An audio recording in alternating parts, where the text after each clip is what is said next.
Good evening, aspirants, students. Welcome on your YouTube channel Comteria. Study hard, get success. Study harder and harder and achieve your goal. सभी पढ़ें, सभी पढ़ें. इसी तरह के महत्वपूर्ण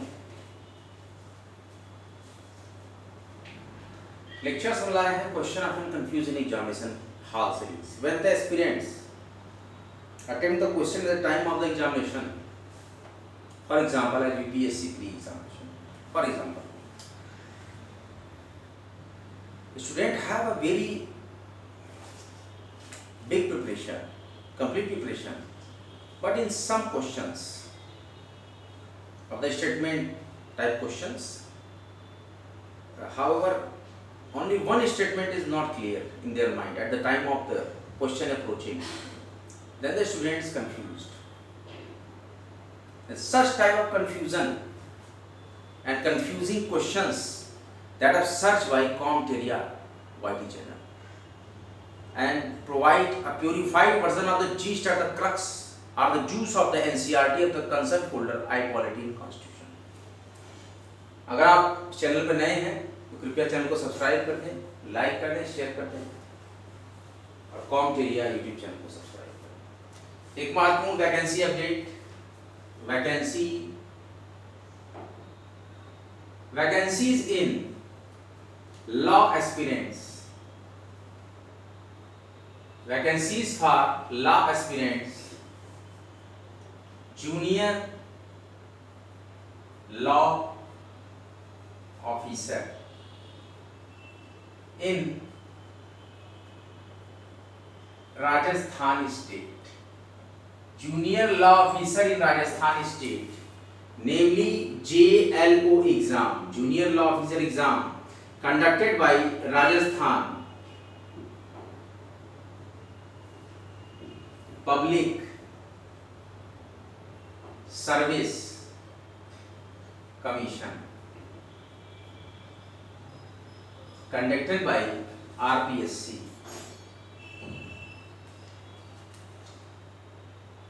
Form starts from 10 July 2022 up to 23 up to August 2023, in which the process of the form we create a SSOID. बहुत ही important information है. अगर आपको आरपीएससी के फॉर्म भरने हैं तो we have create SSOID with the help of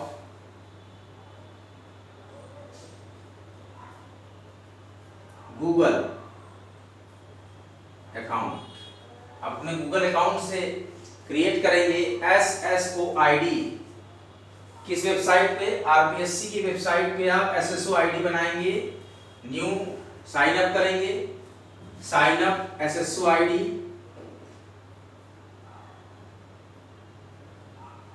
और SSOID कि जब आप नॉन लोकल होंगे, अदर स्टेट के होंगे, राजस्थान के नहीं है अगर आप, तो आपको गूगल के थ्रू SSOID बनानी है. और आप राजस्थान के हैं, राजस्थान के रहने वाले यहाँ बिलोंग करते हैं, तो आप ई मित्रा पे जाके अपनी आईडी बना सकते हैं.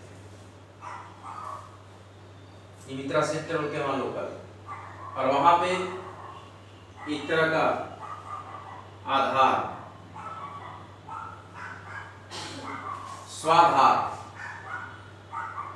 स्वाधार कोई एक आईडी बन रही है, उसके थ्रू आप लॉगिन कर सकते हैं, बनवा सकते हैं.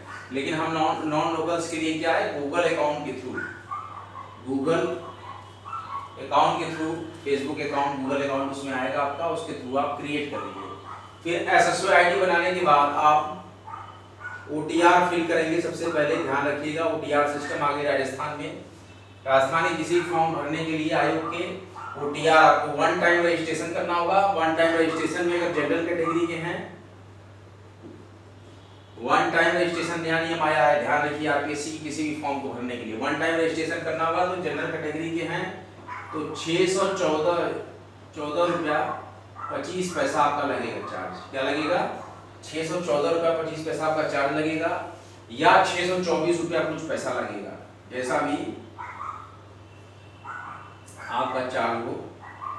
या आप उनके नेट बैंकिंग के थ्रू करते हैं, या करस्पॉन्डेंट के थ्रू करते हैं, या बार कोड के थ्रू पेमेंट करते हैं, तो आपकी जनरल कैटेगरी के 600 रुपये लगेंगे और प्रोसेसिंग शुल्क में 14 रुपये, 12 रुपये, 24 रुपये जो भी लगेंगे। तो एक काम की बात ये है कि जो 600 कुछ समथिंग रुपये लगेंगे, इसके बाद आपका जब OTR बन जाएगा, OTR के बाद कोई भी फॉर्म आप भरेंगे, any form with the help of SSO ID, तो इस फॉर्म में कोई भी शुल्क आपका नहीं लगेगा, सिर्फ 600 रुपये। अगर आप OBC के हैं, राजस्थान स्टेट के, तो 400 रुपये शुल्क लगेंगे। ST SC के हैं, TSP नॉन TSP से अगर बिलोंग करते हैं, TSP से, तो उसमें आपके 200 रुपये या कुछ चार्ज है। तो अगर स्टेट जनरल में काउंट होता है तो अदर स्टेट का 600 के ऊपर कुछ रुपए लगेंगे, 650 के 625 रुपए के अंदर।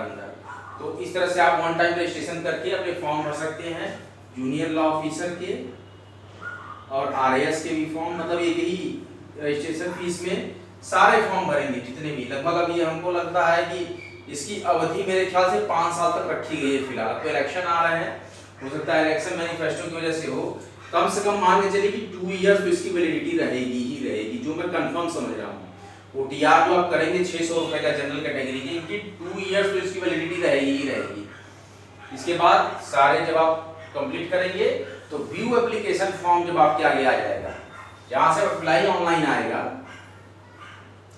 अप्लाई ऑनलाइन जब कर लेंगे तो आपकी माई रिक्रूटमेंट्स की जो पैनल होगी SSO ID पे, उसमें आप देखेंगे कि वहाँ पे व्यू एप्लीकेशन आ गया, इसका मतलब आपका फॉर्म कंप्लीट हो गया। तो वहाँ से हमेशा आप फॉर्म अपने, और गेट एडमिट कार्ड फिर वहाँ आ जाता है। जब आपके एडमिट कार्ड आ जाते हैं तो वहीं पे शो करता है व्यू एप्लीकेशन के नीचे गेट एडमिट कार्ड। तो इस तरीके से एडिशनल पहले भी अगर फॉर्म भरा होगा, परीक्षा हो भी गई होगी, तो अभी भी आप जाके चेक करेंगे अपनी ID पर SSO पे, तो अभी भी गेट एडमिट कार्ड रहता है। तो इस तरीके से वैकेंसीज की अपडेट थी। JNU की जो वैकेंसी है, टोटल 140 वैकेंसीज हैं, 140 सीट हैं। जो भी महत्वपूर्ण लॉ के जो स्टूडेंट्स हों, इसमें आप अपेयरिंग भी शामिल हो सकते हैं। और एक बार जो एजुकेशन क्वालिफिकेशन आप सेट कर देंगे, फिर उसको फॉर्म भरते समय उसमें ऐड कर सकते हैं, और एडिट का भी ऑप्शन इसमें रहेगा। लेकिन जो OTR करिएगा उसमें पूरी इंफॉर्मेशन डालिएगा। OTR में अगर कोई इंफॉर्मेशन आप एकेडमिक की भूल जाते हैं, तो आप जब फॉर्म में अप्लाई करेंगे, जिसमें कि 2 बार वेरीफाई कराता है आपका OTP, तो उस दौरान आप सही डाल के भी आगे प्रोसीड कर सकते हैं। हमारा जो था ग्राम पंचायत का गठन, आज का जो टॉपिक है वो है ग्राम पंचायत का गठन।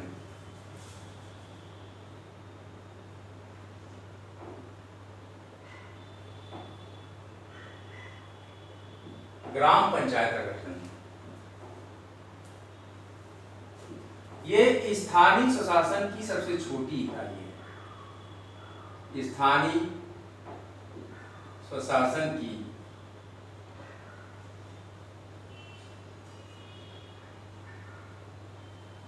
सबसे छोटी इकाई, ठीक है।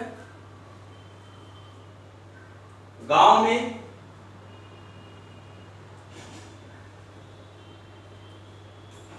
1000 जनसंख्या, गांव में 1000 जनसंख्या होती है,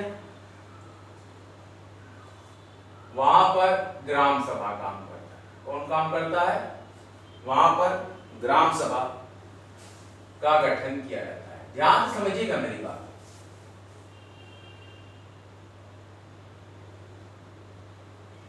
बात क्या है कि ग्राम पंचायत के गठन की चर्चा हम कर रहे हैं। किसकी चर्चा कर रहे हैं? ग्राम पंचायत का गठन। तो इसमें स्थानीय स्वशासन की सबसे छोटी इकाई है, और गांव में 1000 जनसंख्या होती है, वहां ग्राम सभा का गठन किया जाता है। ये तो पहला पॉइंट हो गया कि 1000 की जनसंख्या अगर है तो ग्राम सभा का गठन करेंगे। और कम जनसंख्या वाले कई गांव,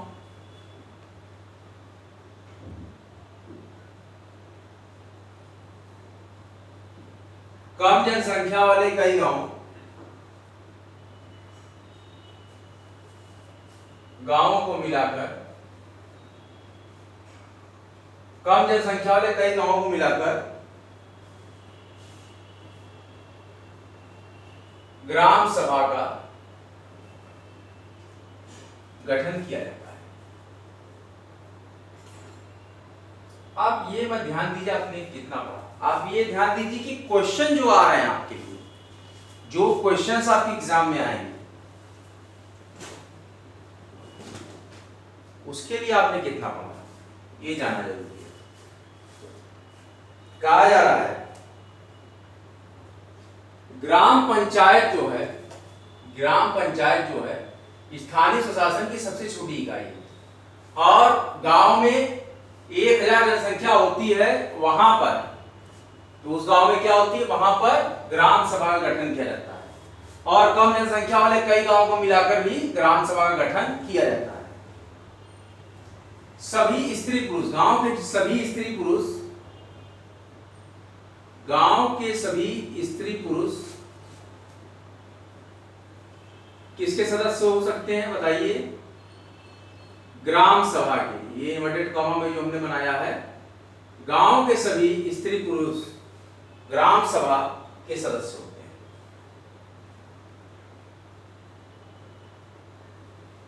गांव के सभी स्त्री पुरुष ग्राम सभा के सदस्य होते हैं। ग्राम सभा का एक प्रधान, अब इसका हम पूरा खाता आपको बता रहे हैं। ग्राम सभा का एक प्रधान, ग्राम प्रधान, और एक उप प्रधान। एक, ध्यान से समझिएगा, ग्राम सभा का एक प्रधान और एक उप प्रधान 5 वर्षों के लिए चुना जाता है, 5 साल के लिए चुना जाता है। 5 वर्षों के लिए आपने जाना होगा, समझा होगा, बहुत खर्चा आजकल प्रधानी के चुनाव में हो रहा है, वही प्रधानी की बात हो रही है। तो ग्राम सभा का एक प्रधान और एक उप प्रधान 5 वर्षों के लिए चुना जाता है। ग्राम सभा की कार्यकारिणी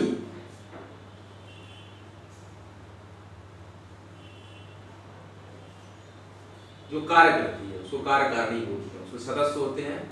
ग्राम सभा की कार्यकारिणी ग्राम पंचायत होती है। काम कहाँ होता है, ग्राम पंचायत में। ग्राम सभा की कार्यकारिणी ग्राम पंचायत होती है। कौन होता है, ग्राम सभा की कार्यकारिणी ग्राम पंचायत होती है। ग्राम सभा में, ग्राम पंचायत में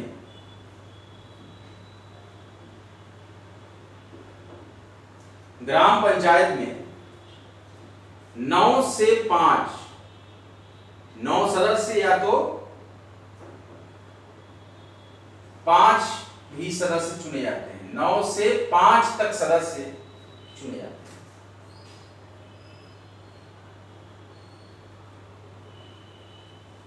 ग्राम पंचायत में 9 या तो फिर 5 तक सदस्य चुने जाते हैं।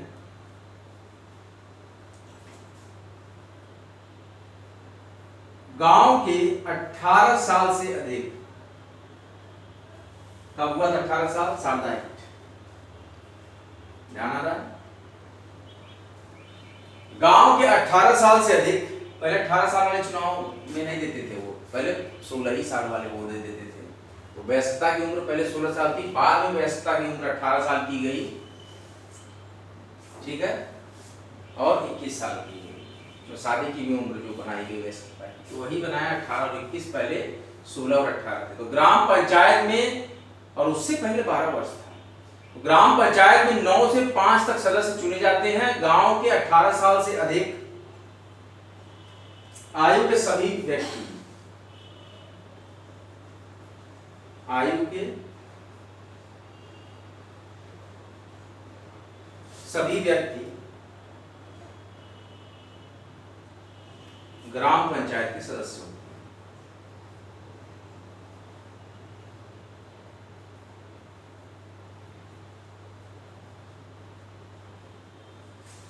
ठीक है।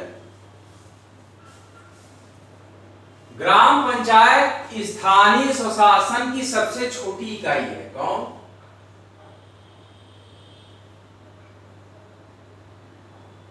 ग्राम पंचायत क्या है?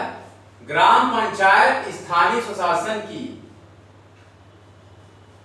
ग्राम पंचायत स्थानीय स्वशासन की सबसे छोटी इकाई है और जिस गांव में 1000 जनसंख्या होती है वहां ग्राम सभा का गठन किया जाता है और कम जनसंख्या वाले कई गांवों को मिलाकर ग्राम सभा का गठन किया जाता है। स्त्री और पुरुष ग्राम सभा के सदस्य होते हैं।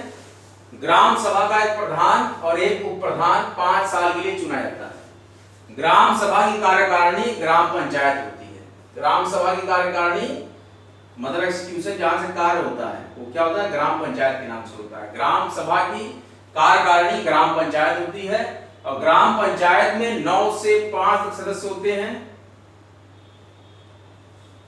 चुने जाते हैं।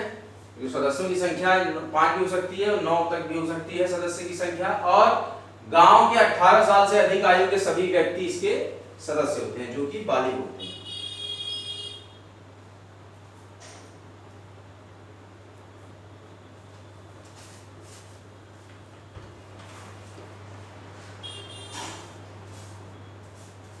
क्लियर है?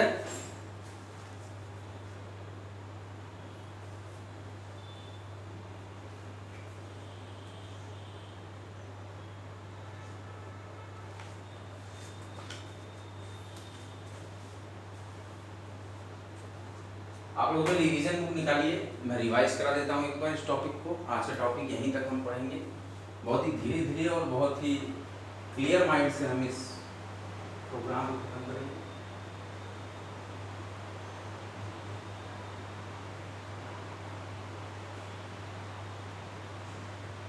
देखिए जो पॉइंट क्या कहा जा रहा है इसमें, हमारा जो मेन चैप्टर है वो है स्थानीय प्रशासन या स्थानीय स्वशासन। और आज का जो हमारा पॉइंट है ग्राम पंचायत का गठन।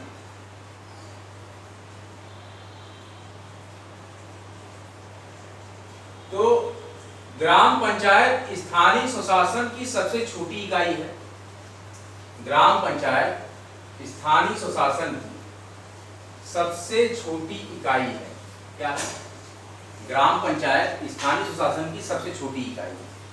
और जिस गांव में 1000 जनसंख्या होती है, जिस गांव में न्यूनतम 1000 जनसंख्या होती है, वहां पर ग्राम सभा का गठन किया जाता है। वहां क्या किया जाता है? वहां पर ग्राम सभा का गठन किया जाता है। और कम जनसंख्या वाले कई गांवों को मिलाकर, कम जनसंख्या वाले कई गांवों को मिलाकर ग्राम सभा का गठन किया जाता है। क्या बनाया जाता है? ग्राम सभा का गठन किया जाता है। और गांव के प्रत्येक स्त्री और पुरुष ग्राम सभा के सदस्य होते हैं, मेंबर्स ऑफ। और ग्राम सभा का एक प्रधान होता है और एक उप प्रधान होता है जो कि 5 साल के लिए चुना जाता है। 5 वर्ष तक इनका कार्यकाल होता है। ग्राम सभा की कार्यकारिणी ग्राम पंचायत होती है। क्या होती है? ग्राम सभा की कार्यकारिणी को क्या कहते हैं? ग्राम पंचायत के नाम से कार्य होता है ग्राम सभा। तो ग्राम सभा की कार्यकारिणी क्या है? ग्राम पंचायत। और ग्राम पंचायत में 9 से लेकर 5 सदस्य से 9 सदस्य तक चुने जाते हैं, जो कि सदस्य बनते हैं हमारे ग्राम पंचायत के। वो 5 से लेकर 9 सदस्य तक के बीच में हो सकते हैं। और गांव के सभी 18 साल से अधिक आयु के सभी व्यक्ति, 18 साल से अधिक आयु के सभी व्यक्ति ग्राम पंचायत के सदस्य होते हैं। क्या होते हैं? ग्राम पंचायत के सदस्य होते हैं। तो ग्राम पंचायत में 5 से लेकर 9 तक सदस्य चुने जाते हैं और गांव के 18 साल से अधिक आयु के सभी व्यक्ति इसी ग्राम पंचायत के सदस्य होते हैं। Study hard, get success, study harder and harder and achieve your goals. सभी पढ़ें, सभी पढ़ें। मुक्त शिक्षा आपके द्वार क्या है तैयार। और सभी महत्वपूर्ण वैकेंसी अपडेट्स और जो भी महत्वपूर्ण law, career, LLB, Indian polity and constitution, judiciary की जितने भी वैकेंसीज और जितने भी कॉन्सेप्ट्स हैं उन सबों का समावेशन लेकर एक नया एक्सक्यूशन प्रोग्राम चलाया है कॉम्टेरिया YT चैनल में। YT की इस क्रांति में जहाँ की नॉलेज एवरीवेयर, हर जगह पे नॉलेज है, वहाँ पे आप एक्सक्यूट कर सकते हैं, वहाँ पे आप ट्यून कर सकते हैं हमारे यूट्यूब चैनल कॉम्टेरिया को। और बड़ी आसानी से आई पॉलिटिकल कॉन्स्टिट्यूशन के बहुत ही परिष्कृत, very precise, very analytical and very hard crux are the gist of the juice of the NCERT which will frame by कॉम्टेरिया वाइटी चैनल। ऐसे ही हमारा आपका फ्रेम इसलिए बना रहे और हर एक एक्सपीरियंस, हर एक स्टूडेंट, हर एक कंटीजेंट के साथ, हर एक कंप्यूटर के साथ कंधे से कंधा मिलाकर कॉम्टेरिया सदैव तैयार है। I try my best to perform on the given folder high quality and constitution. पूरे परिष्कृत, परिशोधित और संश्लेषित और बड़े ही विश्लेषित एनालिटिकल फॉर्म में फ्रेम कर रहे हैं इस तरह के इस कॉन्सेप्ट्स को। और इसी क्रम में हमने बनाया है आई पॉलिटी कॉन्स्टिट्यूशन का ये महत्वपूर्ण चैप्टर, जिसमें आई का मतलब है Indian polity constitution. UPSC, PCS, SSC, one day, ASRB, NIPCL, NPCL, HAL, BPCL, जितने भी एग्जामिनेशन आपके कंडक्ट हो रहे हैं ऑल ओवर इंडिया में, UP triple SC, UP triple SB, all kind of RSM, SSB, RPSC, BPSC, UPPSC, UPSC, EPFO, assistant commissioner, जो भी नौकरी है, जो भी जॉब्स हैं आपकी, उसमें जो भी कॉन्सेप्ट्स हैं, जो भी रीजनिंग है, मैथमेटिक्स है, एनटीए की जो भी रिसर्च एनालिसिस है, और इसके साथ सब्जेक्ट है आपके सोशोलॉजी के, सभी पर बड़े ही गहनता से विचार करता हुआ बहुत ही एनालिटिक और सिंथेसिस लेक्चर लेकर कॉम्टेरिया वाइटी चैनल आपके समक्ष आया है। और इस तरीके से नित्य नियमित सेवा में हमेशा समर्पित रहेंगे। भारी मात्रा में इसको लाइक करें, शेयर करें और कॉम्टेरिया को सब्सक्राइब करें। अगला लेक्चर लेकर आपके समक्ष बहुत ही जल्द हम हाजिर होंगे। और हमने जो वैकेंसी चार्ट पोस्टर स्टार्ट किया है, जिसमें कि हम महत्वपूर्ण वैकेंसीज के बारे में आपको बताते हैं, तो उसको आप जरूर देखा करिए। लेक्चर के बीच में, लेक्चर के लास्ट में या लेक्चर के पहले ही हम वैकेंसी अपडेट देते हैं। जो भी डेली बेसिस पे वैकेंसीज आ रही हैं उसके बारे में हम आपको अपडेट देते हैं। और इसमें एक और वैकेंसी बहुत ही अच्छी आई है राजीव गांधी यूनिवर्सिटी में, प्रोफेसर्स की, एसोसिएट प्रोफेसर्स की और असिस्टेंट प्रोफेसर्स की। अपने सब्जेक्ट्स देख लीजिएगा और पता करिएगा कौन कौन सी वैकेंसी आपके लिए है। कल फिर हम कुछ अपडेट लेकर और मज़ेदार आई पॉलिटी कॉन्स्टिट्यूशन के लेक्चर्स लेकर आपके समक्ष आएंगे। आज का लेक्चर यहीं तक, अगला लेक्चर लेकर आपके समक्ष बहुत ही जल्द हाजिर होगा। जय हिंद, जय भारत। वीडियो को लाइक करें, शेयर करें, कॉम्टेरिया वाइटी चैनल को सब्सक्राइब करें स्टडी सिलेक्शन तक। जय हिंद, जय भारत। सब्सक्राइब करें।